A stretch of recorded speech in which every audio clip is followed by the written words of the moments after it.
So okay guys, ang dumi ni Red. Ang dumi. So bukas magpasok natin, ika-car wash natin siya doon sa spray. May malapit doon na nag-spray sa ano eh. May malapit doon na spray car wash, yung maghuhulog ka lang ng 5 pesos. May malapit doon sa area ng trabaho ko. So bukas pagpasok natin ng umaga, sana bukas na, dadaan lang tayo doon. I-sprayhan natin to si Red. Sobrang dumi niya na eh. And then so start natin si Red. Nagbi-blink na yung ating gas. So magsusundo lang naman tayo. Mamaya na tayo pag uwi, or later na tayo magpapagas. Kaya pa yan, malapit lang naman tayo eh. Yan lang naman tayo sa Cubao. Meron naman tayong panggas. Yun nga lang, mamaya na lang. Pag pauwi na tayo, aabot pa ito. Ay nako, ang bigat. Kahit maliit lang si Red, ang bigat niya pa rin. Pasok na Sar.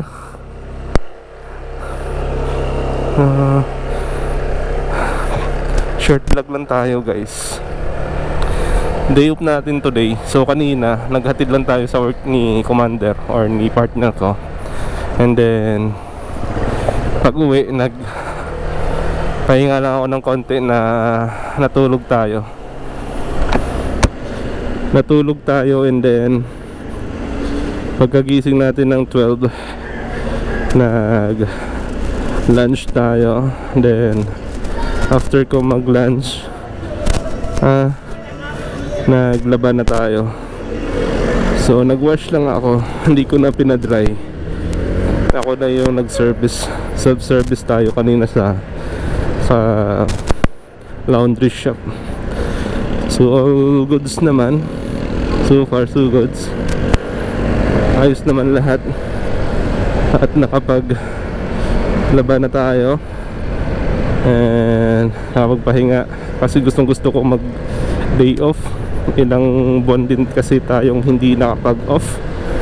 Dahil kulang tayo guys. Wala tayong mga reliever. Walang reliever yung aming office. So all goods naman. Kahapon nag-chat kung sino yung gusto mag day off. Kaso lang panggabi yung tinatanong. At so far so good, dahil nag-chat tayo dun sa GC. Nagtanong tayo kung meron pang umaga. And then nag-reply yung ating boss na check nila kung merong available. So after a while, mga ilang minuto, nag-reply or nag-chat ulit sa akin. Good news, at merong reliever na nakuha. Yung day shift na mga duty. So mga ilan din siguro kaming naka-duty ng mga ilan din siguro kaming nakapag-off na pang day shift.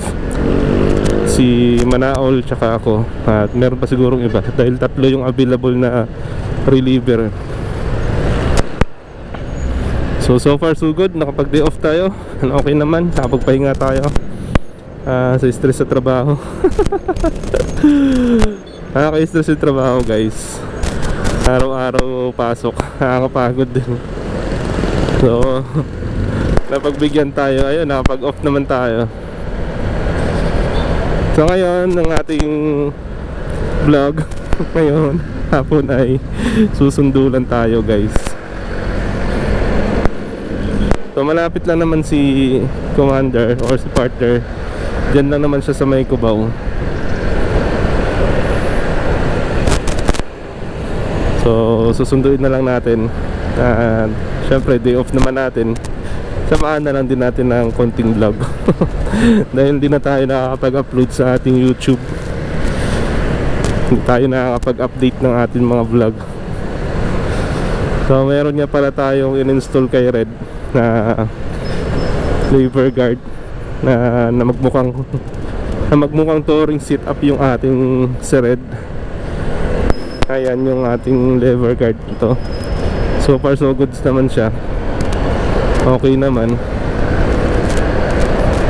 At naging maganda yung looks ni Red. Para na siya talagang pang touring seat up, pang touring. So syempre mas gusto ko pang medyo aggressive yung mukha niya, dadagdagan pa natin yan siya ng mga accessories. Sa susunod na lang. Pero sa ngayon okay naman yung mukha ni Red. Guwapo, brusko.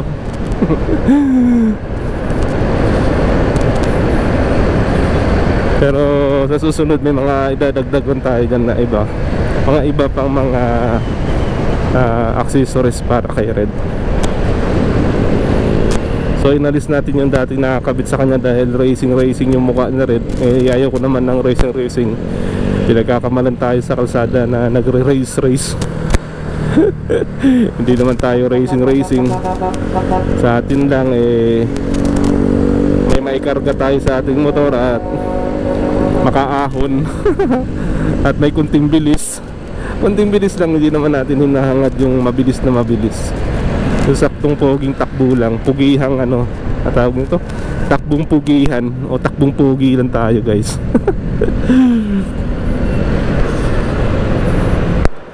So may binili rin tayo kay Red na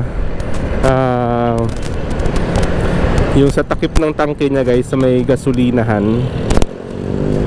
So syempre may takip na nangangalawang na or madumi na tingnan.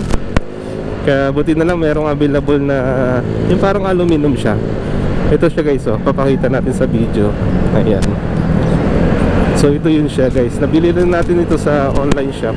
So mga 100 pesos lang ata to, 108 pesos ganyan. So napakamura lang, di ba? Gaganda na yung details ng ating mga alaga, yung ating motor. So dagdag detalye rin, di ba? So hindi itong lever guard natin na ginagamit 100 naka-click sa mga, ayan, sa mga naka-click 160. Sa mga gusto ng mga touring setup, ayan, nilalagay ko dyan guys yung link ng napagbilhan natin para ganito at ganito rin ang makukuha nyo. Itong ginamit nating lever guard guys ay may iba't ibang kulay yan siya. Merong red, merong porong black. Ayan. So iba't iba ang kulay nito guys. Pwede kayo dyan mamili kung anong gusto nyo kulay. So sa maliligo tayo ulit mamaya. Pag nabasa tayo. Naligo ako din na umaga. Pati pagligo sinasabi no. Then ayun. Nung pagkatapos ko maglaba, naligo tayo ulit. Kasi sobrang init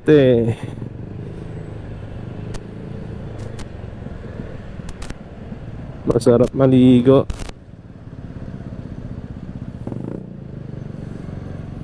So gigilid tayo dito.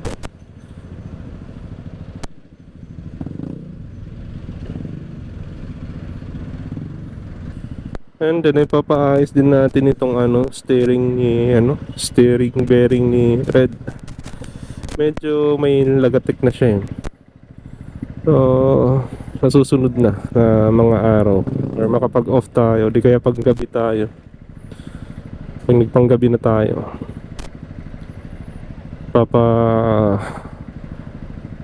palitan natin yung yung kanyang bearing, steering bearing or knuckle bearing. Dahil na siya malagatik na siya pag namembreno tayo ng biglaan. Makulimlim pero ang init no guys. Tapos meron na rin siyang dragging guys. Hindi na nasolve yung dragging ng Click 160. Talagang parang sakit na mga Click 160 ito. Kaya bago ka lang magpalinis or magpa-maintenance ng panggilid, parang meron pa rin siyang dragging. Siguro pagka meron kang pera, papalit ka talaga ng buong unit or yung panggilid pa, yung buong panggilid para isang palas kung may pera. Medyo mabigat din kasi talaga ang maintenance ng mga automatic na mga motorcycle. Hindi katulad sa dekadena nung nakaraan or nung dating may motor ako na dekadena, yung Honda CB 110 natin sa maintenance less gastos talaga siya. Ang tagal mong magagamit. Wala kang iniisip kundi change oil lang.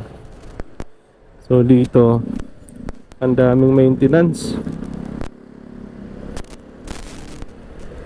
Ang mamahal pa ng pati ng pyesa. Kamot talaga sa ulo pagka sabay-sabay masira. Eh mabuti, tayo lang din ang gumagawa ng pangkilid natin. So, check up na lang natin to next time. So, syempre, para maayos natin at malaman natin at matuto na rin tayo. Tayo ang gumagawa ng sarili nating motor. Kasi kung iaasa natin lagi sa mekaniko, minsan na anuhan tayo, naiisahan tayo ng mekaniko.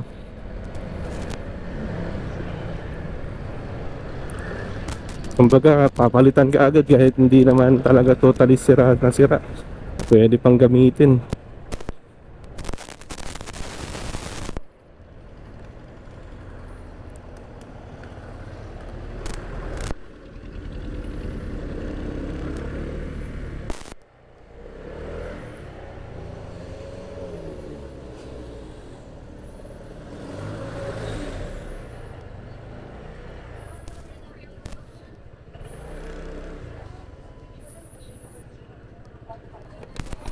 Si Irene, 6 pa siya?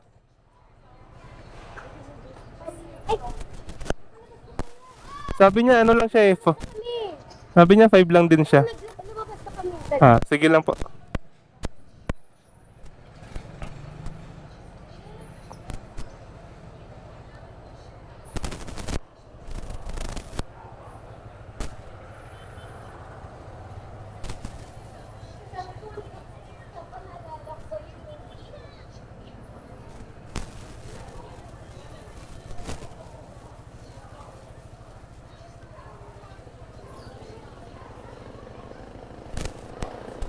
Thank you.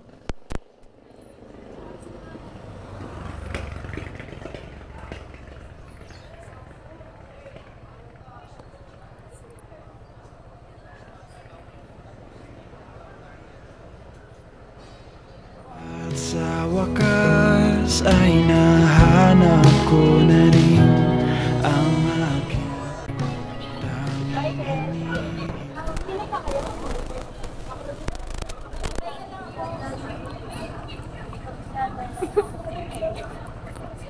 Sabi ko mamaya na ako. Nakausap ka. Tara na.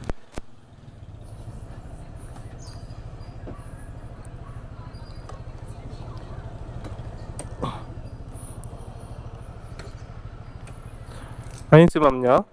Ha? Si ma'am niya yan? Ha? Bye-bye po. Umuwi ka na.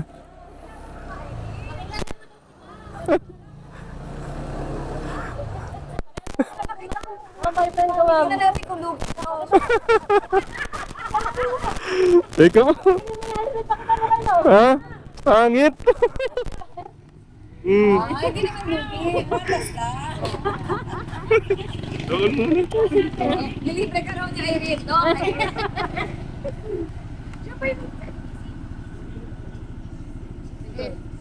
Pag inapin mo, patay ka sa amin, ha? Ay, narinig mo ha? Narinig si mami. Patay ka. Minukhaan ka na nga, ma'am. Hindi pa marami ng silence. Sige, bye-bye, bye-bye. Birthday niya kasi namin. Talagang birthday. Ay ba?